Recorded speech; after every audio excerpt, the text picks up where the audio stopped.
बिस्मिल्लाहिर्रहमानिर्रहीम। अस्सलामु अलैकुम। आप देख रहे हैं यूट्यूब चैनल आम सी बातें।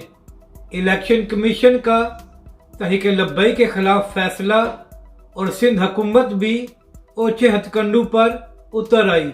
इस वीडियो में हम इसी के मुतालिक बात करेंगे। नाजरीन कराम, कल अल्लामा साद हुसैन रिजवी ने अपनी प्रेस कॉन्फ्रेंस में ये बात बताई थी कि तहरीक लब्बैक पाकिस्तान ने इलेक्शन कमीशन में ये दरख्वास्त दी है कि NA 240 में दोबारा गिनती कराई जाए। तो आज इलेक्शन कमीशन ने यह फैसला दिया है और तहरीक लब्बैक पाकिस्तान की दरख्वास्त को मुस्तरद कर दिया है और कहा है कि NA 240 में दोबारा गिनती नहीं होगी।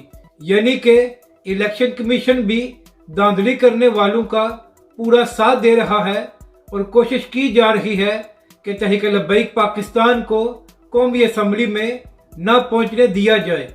जबकि दूसरी जानब मुफ्ती कासिम फखरी साहब ने एक ट्वीट करके बताया है कि सिंध हुकूमत भी ओछे हथकंडों पर उतर आई है और तहरीक लब्बैक पाकिस्तान के जो कराची में बल्दियाती उम्मीदवार हैं और इसके अलावा जो तहरीक लब्बैक पाकिस्तान के कारकुन हैं, पुलिस बिला वजह उनको गिरफ्तार कर रही है। नाजरीन कराम, एक तरफ तहरीक लब्बैक के सरबरा अल्लामा साद हुसैन रिजवी पर हमला किया गया और दूसरी जानब तहरीक लब्बैक पाकिस्तान के ही कारकुनों को गिरफ्तार किया जा रहा है। तो आप यहाँ से अंदाज़ा लगा लें कि सिंध हुकूमत तहरीक लब्बैक पाकिस्तान की मकबूलियत से कितनी खौफजदा है।